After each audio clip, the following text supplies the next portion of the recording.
We already mentioned those some channels a bit before. The channels that we want to focus on today are those three: Facebook, Instagram, and Google Search. These are the ones that most of our clients use typically, and we also have most data on those channels. There's a very important difference between those channels. Facebook and Instagram are so-called push channels. That means that we basically push an advertisement into someone's newsfeed, for example, or the story. They have not really asked for it, or not at all, usually. And they also were not necessarily interested in this topic in that very moment, but we believe they might be, so we just push it into their newsfeed, which is a very different concept compared to search, in this case, specifically Google search, which is a pull channel. So someone actually enters a keyword, so it's a search term. They are looking for something, and then we can show them a related ad to what they are looking for. So they much more actually expect to see an ad, or at least expect to see a result. And that we will also see has implications on the different statistics and performance indicators, metrics that we will see in just a few seconds. Also, what's important to know about most of these digital ad channels, especially those three, is how do we actually get our ad in there? It's not for free. So we all know that Facebook and Google made huge returns on ads. So how does that work? So we have to pay to get our ad, for example, into someone's newsfeed, and how much we have to pay is based on an auction. So there is a bidding mostly going on behind the scenes, but you can also control it more granularly about who actually pays most to now get his or her ad into the newsfeed of person XYZ. And that in turn means that prices usually increase when there is more people bidding, when there is more competition. And that is also something that we will see in a second.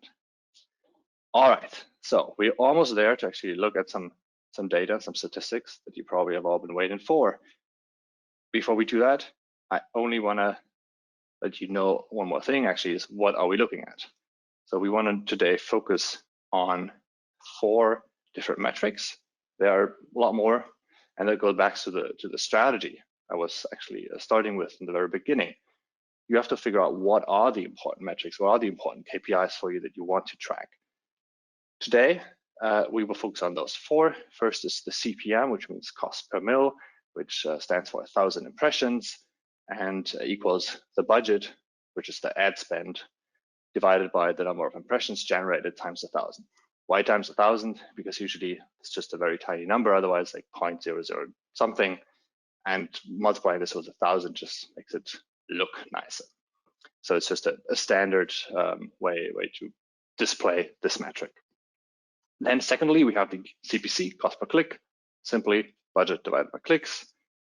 Third metric, a combined conversion rate. What does that mean? So probably most of you have heard about CTR, click-through rate, or conversion rate, which is typically then, so click-through rate is typically clicks divided by impressions, and conversion rate is then typically conversions divided by clicks.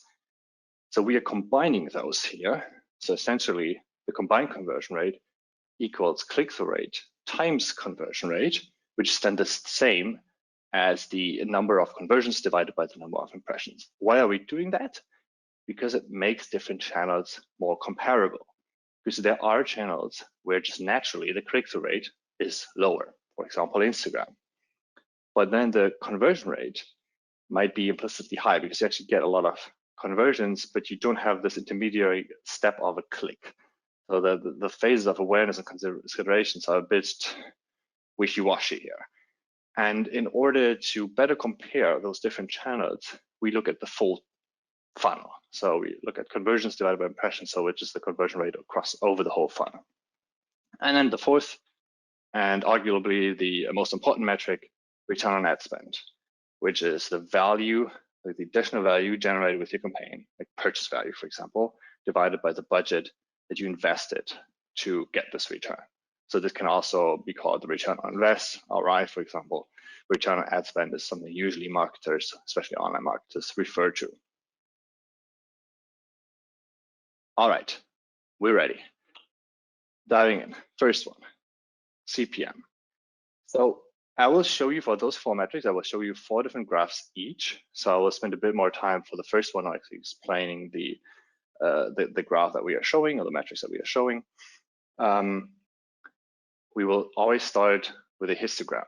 So histogram displays the distribution of that metric across different buckets. What does that mean?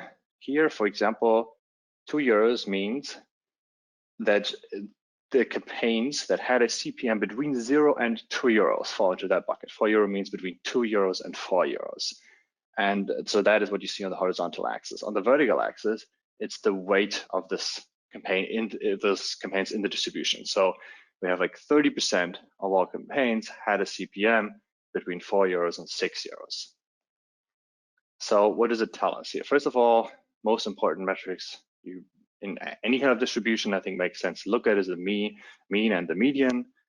The mean is also, like, you can also call it the average, which is the sum of all the different values divided by the count. So how many campaigns in this case do we have, which for the CPM in 2019 for all the event-based campaigns that we ran was €6.73.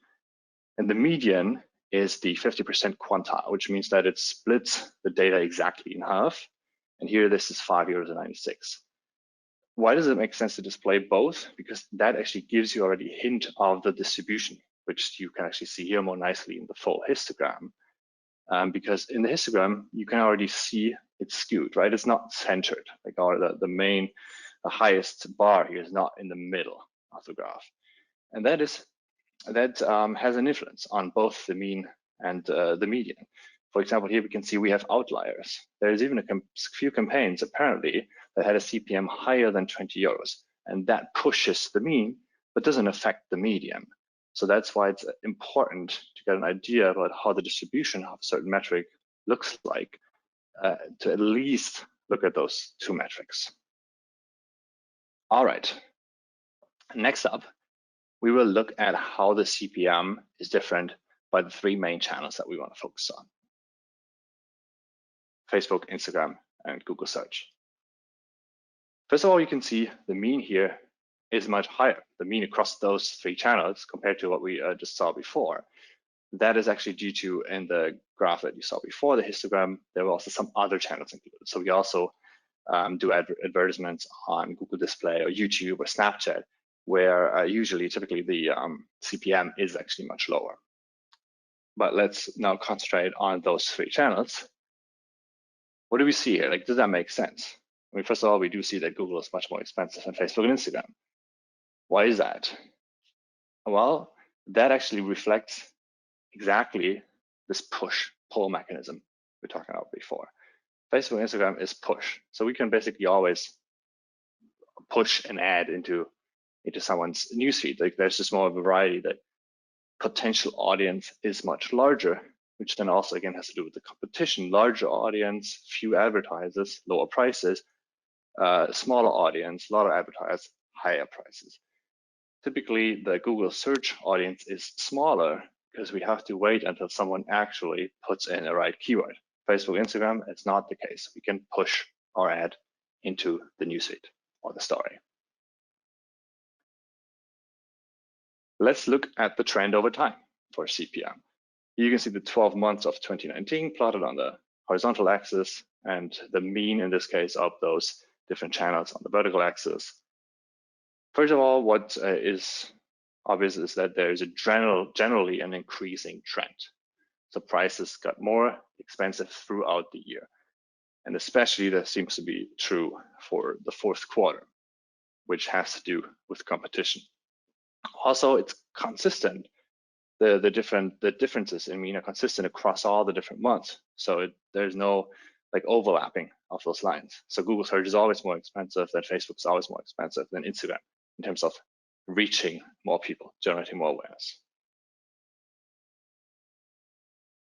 Audiences, last chart for this metric, the CPM. Okay, so what do we see here? We see that top of the funnel audience, which is the one in the primary ones, the awareness, deliver the cheapest CPM. And yes, we would expect that, because also here, that is generally a larger audience. Because let's think about for example, the retargeting audience, which is the one in the middle here, read CA, which is retargeting website visitors. So that audience, if you start a new campaign and you have not done any tracking before, is basically zero from the start. Only when someone clicks your link, they land on your website, you have the first person net audience. So it's usually much smaller than, for example, an interest or also the lookalike audiences based off those secondary audiences.